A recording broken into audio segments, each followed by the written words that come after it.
अस्सलाम वालेकुम दोस्तों। आज एक्सेल के कुछ मज़ीद फंक्शंस के साथ मैं आपके साथ शामिल हूँ। तो अभी तक हमने जो कुछ फंक्शंस पढ़े हैं उनमें थे addition, subtraction, multiplication, maximum, minimum, average, count, counted, trim वगैरह। तो आज मज़ीद हम कुछ फंक्शन या फार्मूलाज हम पढ़ेंगे, समझेंगे उनको। तो उनमें सबसे पहला है काउंट ब्लैंक। ये बेसिकली इस्तेमाल होता है, जैसे आपको नाम से भी समझ आ रहा होगा, कि जो हमारे पास कुछ भी डेटा है, जितने मर्ज़ी उसमें सेल्स हों, तो हम उसमें अगर हम देखना चाहें कि हमारे पास किस सेल में कोई डेटा नहीं है, कोई भी टेक्स्ट या कुछ भी, यानी कि ब्लैंक सेल है वो, तो ये उनको काउंट करता है। तो फॉर एग्ज़ाम्पल अभी मैंने ये कोई डेटा लिखा हुआ है, रैंडम एक डेटा है ये, तो इसमें मैं अगर फॉर एग्ज़ाम्पल यहाँ पे काउंट ब्लैंक लगाता हूँ, काउंट ब्लैंक, और इसको मैं यहाँ से पूरी रेंज ये सेलेक्ट कर लेता हूँ और इसको मैं एंटर करता हूँ, तो देखें ये भी ज़ीरो जवाब दे रहा है। इसकी वजह ये है कि ये जो सेल रेंज मैंने सेलेक्ट की है, इसके अंदर कोई भी ब्लैंक सेल नहीं है, सब में कुछ ना कुछ डेटा है। अब मैं अगर 44 जो पहला सेल है उसको मैं डिलीट कर देता हूँ, तो ये देखें उसने काउंट ब्लैंक ने बता दिया कि एक इस सेलेक्टेड रेंज में, ये जो सेलेक्टेड रेंज है कॉलम डी में, रो 4 से और 10 तक, इसमें उसने बता दिया कि अब एक जो है वो ब्लैंक सेल है। अब इसी तरह अगर मैं इसमें ब्लैंक को, अब मैं फॉर एग्जांपल से फुल स्टॉप लगा दूंगा, तो ये उसको ज़ीरो कर देगा कि अब ये ब्लैंक नहीं रहा सेल। तो सिंपल ये काउंट ब्लैंक जो है वो कोई भी, अगर ये तो बहुत छोटा सा डेटा है, अगर आपके पास कोई बहुत बड़ा डेटा हो, कोई ऑफिशियल डेटा या कुछ भी, तो उसमें अगर आपको चेक करना हो कि कोई काउंट ब्लैंक सेल्स तो नहीं है, जिससे आपके जो डिज़ायर्ड रिजल्ट्स हैं उन पर फ़र्क पड़ सकता हो, तो ये इस्तेमाल होता है। तो बेसिकली यही फार्मूला अभी मैंने, यही फंक्शन मैंने अभी, मेरा एक हमारे एक कलीग ने एक एंट्री की थी सॉफ्टवेयर में जो हमारे ऑफिस में यूज़ होता है, तो उसमें उन्होंने कुछ ब्लैंक सेल्स छोड़ दिए थे। तो उसको फिर मैंने एक्सेल में, सॉफ्टवेयर से एक्सेल में उस रिपोर्ट को एक्सपोर्ट किया, और उसमें से फिर मैंने काउंट ब्लैंक से ये फंक्शन यूज़ करके फिर मैंने देखा कि कौन कौन से ब्लैंक सेल्स उन्होंने छोड़ दिए। रेट्स कुछ बेसिकली लगाने थे कुछ प्रोडक्ट्स के, तो वो उन्होंने छोड़ दिए। तो ऑब्वियसली रेट अगर नहीं लगा हुआ तो क्वांटिटी आप जितनी मर्जी डाल दें तो वैल्यू तो ज़ाहिर है उसकी फिर ज़ीरो ही आएगी। तो वो इस तरह काउंट ब्लैंक करके फिर मैंने उनको बताया कि आप इनको जो है फिर ठीक करके और दोबारा से ये जो एंट्री आपने बनाई है इसको आप डालें इसमें सिस्टम में। उसके बाद आ जाता है काउंट, ये उम्मीद है आपको समझ आ गया होगा। उसके बाद आ जाता है काउंट इफ़। काउंट इफ़ जो है वो मुख्तलिफ पर्पज़ के लिए यूज़ होता है। फॉर एग्ज़ाम्पल हम इसमें एक सेलेक्टेड रेंज में हम उसको सिस्टम से हम ये क्वेश्चन कर सकते हैं कि हमें एक स्पेसिफिक नंबर के जो है वो उससे बड़े नंबर कितने हैं हमारे सेलेक्टेड डेटा में। फॉर एग्ज़ाम्पल ये रेंज है हमारे पास, यहाँ पे मैं फॉर एग्ज़ाम्पल वही 44 लिख देता हूँ, ठीक हो गया। तो मैं काउंट इफ़ यहाँ पे लगाता हूँ। काउंट इफ़ मैं क्या करूँगा, मैं इस रेंज ऑफ डेटा को सिलेक्ट करूँगा, उसके बाद मैं कॉमा लगाऊँगा और इन्वर्टेड कॉमास में मैं लिख दूँगा ये जो ग्रेटर देन का साइन होता है, ये वाला, ये वाला, ये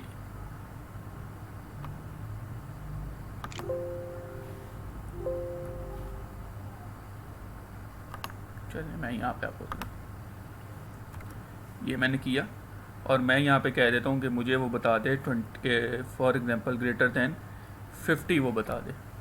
सिलेक्टेड रेंज में मुझे 50 से ग्रेटर कितने हैं वो बता दे। तो इसमें आपने एक चीज़ ध्यान रखना है कि आपने काउंट इफ जब लगाना है तो आपने डेटा रेंज सेलेक्ट करनी है, उसके बाद आपने कॉमा लगाना है और उसके बाद इन्वर्टेड कॉमास के बाद आपने, चाहे आप ग्रेटर देन देखना चाह रहे हैं या अभी लेस देन भी मैं आपको बताता हूँ और नॉट इक्वल टू भी मैं आपको बताता हूँ, और उसके बाद आपने जो भी नंबर देना है वो आपने करना है, लिखना है, और उसके बाद आपने इन्वर्टेड कॉमा जो है वो कोट्स को यानी कि क्लोज करना और ब्रैकेट पैरेंथेसिस क्लोज करके आपने एंटर कर देना। तो ये देखें सिस्टम, ये एक्सेल ने ये बताया कि आपका जो सिलेक्टेड डेटा है इसके अंदर 3 ऐसे सेल्स हैं जिनके अंदर 50 से ज़्यादा नंबर जो है वो बड़ा है। वो 50 से नंबर बड़ा कौन सा है? एक ये देख लें, ये है कंट्रोल बी, 71, 53 और 87। उसके अलावा आप देख लें 44 दायरे 50 से छोटा है, 28 50 से छोटा है, 47 50 से छोटा है और 38 50 से छोटा है। अब मैं इसको फॉर एग्जांपल मैं इसको 60 कर देता हूँ, तो ये देखें एक्सेल ने उसको 4 कर दिया कि अब जो है वो 4 है। इसी तरह मैं ये सेम फार्मूला यहाँ पे मैं कॉपी करता हूँ, तो यहाँ भी वो कह रहा है 50 से बड़े जो नंबर्स हैं वो 4 हैं इस रेंज में। 95 एक हो गया, 83, 65 और 76। यहाँ पे वो कह रहा है 6 है। ये देखें 1 2 3 4 5, ये ज़ाहिर 50 से छोटा है 44, और ये 6 यहाँ पे वो कह रहा है 5 है, जिसमें पहला 77, 88, 57, 90 और 68। तो काउंटिव जो है वो एक स्पेसिफिक रिजल्ट्स अगर हमें चाहिए हो तो उसके लिए हम यूज़ करते हैं। अब इसी तरह मैं इधर से जो ये ग्रेटर देन का साइन है इसको मैं लेस देन का साइन बना देता हूँ। ये आपके कीबोर्ड पर जो कॉमा की जो की होती है उसका ऊपर लेस देन का साइन होता है उसी की पे, और जो फुल स्टॉप का होता है उसके ऊपर ग्रेटर देन का साइन होता है। तो ये आप शिफ्ट प्रेस करके ये कॉमा प्रेस करेंगे तो लेस देन का साइन आपके सामने बना हुआ आ जाएगा, और शिफ्ट प्रेस करके फुल स्टॉप का जो की है वो प्रेस करेंगे तो ग्रेटर देन साइन आ जाएगा। तो लेस देन मैं देखना चाह रहा हूँ, तो उसने मुझे बता दिया 3 है। अब 3 कौन से इनमें, इसका जो बोल्ड है वो पहले ख़त्म कर लेते हैं। 3 50 से छोटे 3 कौन से हैं? 1 2 और ये 3। ये सेम फार्मूला मैं यहाँ कॉपी करता हूँ, यहाँ भी देख लेते हैं क्या रिजल्ट दे रहा है। यहाँ भी वो 3 कह रहा है, 50 से छोटे 1 2 3। यहाँ वो कह रहा है सिर्फ 1 है 50 से छोटा, वो कौन सा है? ये नहीं है, सिर्फ 44 50 से छोटा है। और यहाँ पे वो कह रहा है 2 छोटे, तो 30 हो गया एक, और एक हो गया 24। तो इस तरह से ये। अब मैं इसको एक मैंने ग्रेटर देन का बता दिया आपको, एक लेस देन का बता दिया, एक नॉट इक्वल टू का। नॉट इक्वल टू उसके लिए हम क्या करेंगे, लेस देन का भी साइन लगाएंगे और ग्रेटर देन का भी साइन लगाएंगे, यानी लेस देन और ग्रेटर देन। इसका मतलब यही है कि ये ना 50 से ये, या जो भी हम कहते हैं फॉर एग्जांपल हम यहाँ पे एक जो भी हमारे पास लिखे हैं उनमें से हम 53 लिख देते हैं कि इस डेटा रेंज में आप देख रहे हैं कि 53 आ रहा है हमारे पास। 50 नहीं है तो वो तो फिर सारे ही बता देगा, हम वैसे फिर सिर्फ समझाने के लिए मैं आपको बता रहा हूँ। नॉट इक्वल टू 53 इस रेंज ऑफ डेटा में हमें वो बताए, तो उसने बता दिया 6 हैं। अब 6 कौन से हैं? 44 71 53 तो ज़ाहिर नहीं होगा, 87 28 60 38। उसके बाद इसी को कॉपी करते हैं, तो ये देखें ये 7 हैं नंबर्स लिखे हुए हैं मुख्तलिफ सेल्स में, 7 सेल्स में 7 नंबर्स लिखे हुए हैं। तो ये सारे के सारे 53 के बराबर इनमें से कोई भी नहीं है, तो ज़ाहिर है उसने कह दिया कि कोई भी इनमें बराबर नहीं है। इसी तरह यहाँ पे 53 नहीं है, यहाँ पे मैं कर देता हूँ फॉर एग्जांपल 65, ठीक है, कि 65 के बराबर ना हो। तो वो देखें उसने 6 कर दिया उसको, क्यों? क्योंकि यहाँ पे 65 आ रहा है, तो वो उसने उसको उसमें से माइनस कर दिया और बाकी जो हैं उनको उसने ले लिया। इसी तरह यहाँ पे मैं कर देता हूँ 81, नॉट इक्वल टू 81। सिर्फ नॉट इक्वल टू जो 81 जो हैं नंबर सिर्फ वो बताएगा। अगर कोई 81 उसको मिल जाएगा यहाँ पे तो वो नहीं बताएगा। सेम यही चीज़ यहाँ पे थी बाकी सेल में। तो देखिए यहाँ पे 6 हैं, उसने 1 2 3 4 5 6 और 81 उसको मिला, तो उसने उसको अपनी उससे कंसिडर नहीं किया उसको। यहाँ पे मैं कर देता हूँ 90 कर देता हूँ। तो ये देखें 6 1 2 3 4, इसको छोड़ दें 5 और 6। तो काउंट इफ हमारे पास बेसिकली मुख्तलिफ जो हैं उसके लिए यूज़ होते हैं। कोई भी हमें रिज़ल्ट चाहिए, चाहे हम कोई नंबर बराबर देखना चाह रहे हो किसी नंबर के, उससे बड़ा कोई नंबर हम देखना चाह रहे हो किसी भी नंबर से, कोई किसी नंबर से छोटा है, कोई भी नंबर जिसके इक्वल कोई ना हो तो वो हम देखना चाह रहे हो, तो ऐसे हम देख सकते हैं। उसके बाद आ जाता है इस टेक्स्ट। इस टेक्स्ट बेसिकली यूज़ होता है कि अगर हमारे पास ये रेंज है डेटा की, ठीक है, तो हम इसमें देखना चाह रहे हैं कि हमारे पास कोई टेक्स्ट तो नहीं है इसके अंदर। ये मैं डिलीट करके बताता हूँ, इक्वल टू इज टेक्स्ट, और टैब आप प्रेस करेंगे तो ये पैरेंथेसिस ओपन हो जाती है। और इस तरह मैं डेटा सेलेक्ट करूँगा, डेटा रेंज जो भी है वो, ये तो बहुत, मैं जैसे बताया कि छोटा डेटा है, कोई भी बड़ा डेटा हो तो आप उसमें से देख सकते हैं। उसने बता दिया फॉल्स, यानी कि यहाँ पे कोई भी डेटा कोई भी सेल में टेक्स्ट नहीं है, दायरे हैं, नंबर्स हैं सारे, तो उसने फॉल्स दे दिया। यहाँ पे सब में वो फॉल्स ही देगा क्योंकि टेक्स्ट नहीं है। अब यहाँ पे मैं लिख देता हूँ for example Ali.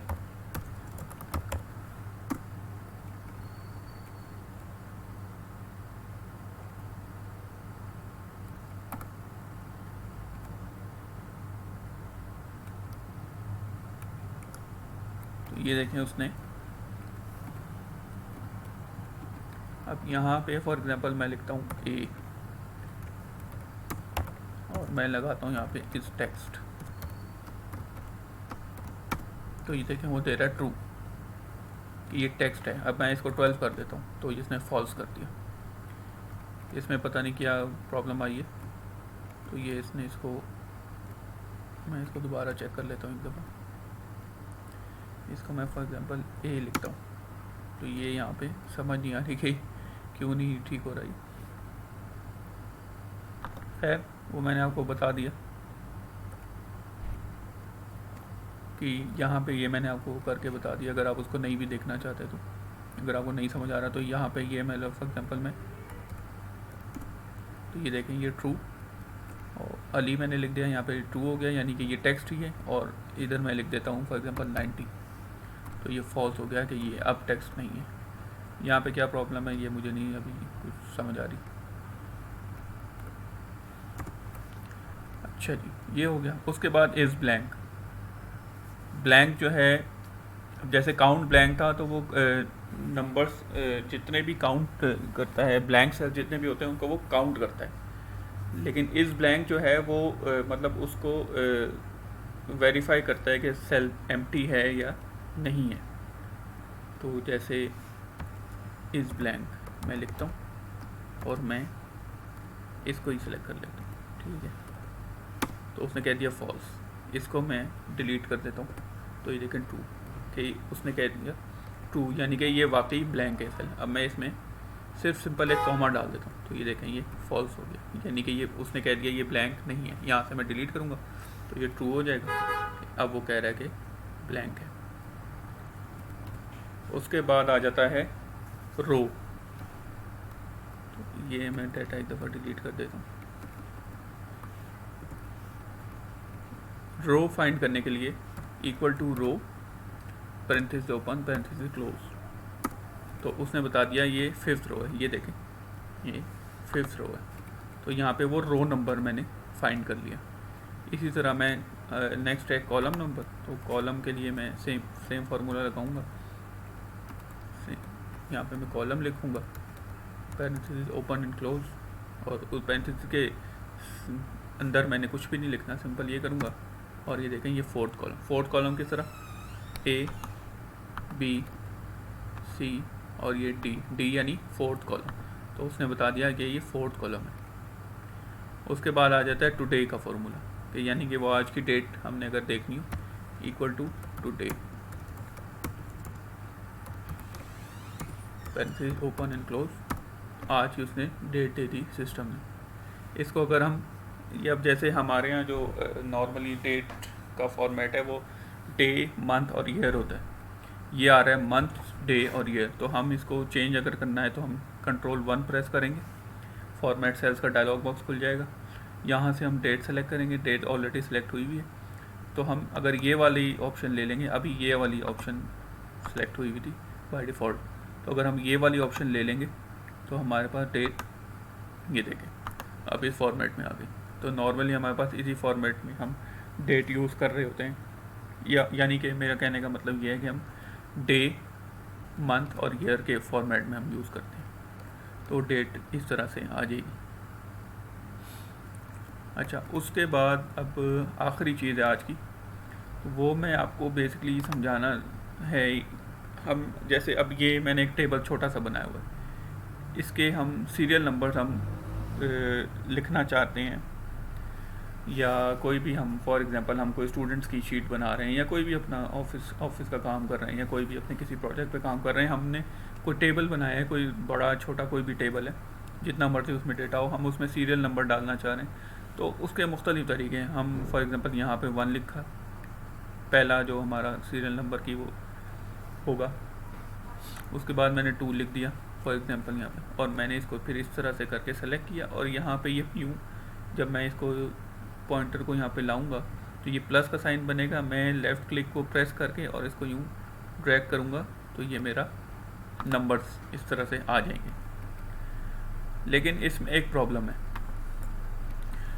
Serial number तो लग गए, लेकिन प्रॉब्लम इसमें क्या है, मैं अगर कोई रो डिलीट करता हूँ, ठीक है, ये मैंने पूरी रो डिलीट कर दी, इसको मैंने शिफ्ट स्पेस बार से सेलेक्ट किया और कंट्रोल माइनस से मैंने इसको डिलीट कर दिया। तो अब ये देखें 1 2 4, क्योंकि थर्ड जो सीरियल नंबर पे था, जो रो थी जिस पे सीरियल नंबर 3rd था, वो मैंने डिलीट कर दी, तो 1 2 और 4 हो गया। अब फिर मुझे इसको इस तरह पहले 2 सेलेक्ट किए और प्लस का साइन यहाँ पे आया और मैंने इसको फिर डबल क्लिक करके ये किया। तो ये बेसिकली इसको हर दफ़ा करना पड़ता है, अगर कोई हम रो डिलीट करेंगे या ऐड करेंगे तो वो फिर मसला होता है, ख़ासतौर से डिलीट में, कि वो फिर सीरियल नंबरिंग जो है वो ख़राब हो जाती है। उसके अलावा एक और तरीका है, तो उसमें यही है कि 1 पहले आप सिंपल 1 प्रेस करें, उसके बाद नेक्स्ट पे आप आएंगे तो इक्वल टू दिस सेल, यानी कि जो ऊपर वाला सेल है वो +1, इस तरह आप सीरियल नंबर कर सकते हैं। कंट्रोल C करें फॉर्मूले को और कॉपी कर दें, तो इस तरह भी आप कर सकते हैं। तो ये मतलब एक छोटा सा फॉर्मूला लग जाता है। इसमें क्या होगा, अब मैं फॉर एग्जांपल ये रो डिलीट करता हूँ, कंट्रोल माइनस, ये देखें ये एक एरर आ गया रेफरेंस का। ये भी क्योंकि मैंने रो डिलीट की, तो जो ऊपर वाला सेल था, इस रो से ऊपर वाला जो रो थी वो क्योंकि मैंने डिलीट कर दी, तो उसका जो है वो एरर आ गया। इसको भी मुझे कंट्रोल D करूँगा मैं, ठीक, तब ये ठीक होगा, अदरवाइज़ ये मसला रहेगा। तीसरा एक और तरीका है जो मैंने यूज़ भी किया हुआ था, वो क्या है, इक्वल टू रो, यानी जैसे अभी मैंने आपको रो का वो बताया कि कैसे आप रो नंबर फाइंड कर सकते हैं, माइनस। अब जैसे ये रो आप देख रहे हैं, ये 4th रो है, तो मैंने इस पर सीरियल नंबर यहाँ से मेरा जो है टेबल, यानी कि आप समझ लें कि डेटा इसमें शुरू हो रहा है ये हेडिंग्स के बाद, तो 4th रो में शुरू हो रहा है, तो ज़ाहिर है मुझे यहाँ पे सीरियल नंबर 1 लगाना है, तो मैं 3 माइनस करूँगा तो रो ये 1 आ जाएगा। इसको मैं सिंपल कॉपी कर दूँगा नीचे, कॉपी और पेस्ट।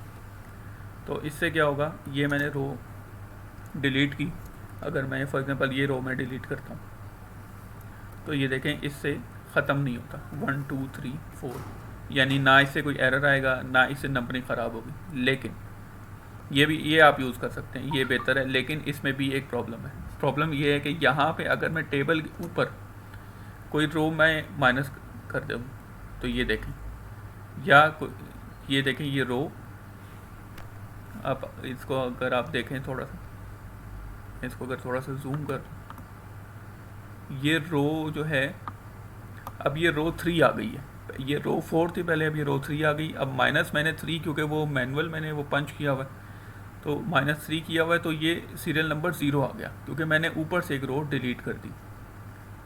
तो इसको ठीक करने के लिए अब मुझे क्या करना पड़ेगा, या तो मुझे वो रो ऐड ऊपर करनी है दोबारा से, या मुझे यहाँ पे 2 करना पड़ेगा। ये भी यानी कि एक दोबारा से एक चीज़ को देखना पड़ता है। कंट्रोल C कर लेते हैं, और इसी तरह मैं एक रो, अगर मैं अभी मैंने डिलीट करके आपको दिखाया क्या प्रॉब्लम आती है इस फॉर्मूले में, और अब मैं ऐड कर देता हूँ रो एक, तो ये देखें इसमें भी क्या हुआ, ये रो -3 अब किया हुआ था, मैनुअल पंच किया हुआ था, तो अब ये रो 5 पे आ गया मेरा पहला जो है सीरियल नंबर, तो वो -3 मैंने किया हुआ है, तो वो ज़ाहिर है वो 2 हो जाएगा। अब इसको मुझे 3 को डिलीट करके 4 करना पड़ेगा। तो ये होता है बेसिकली इसमें मसला।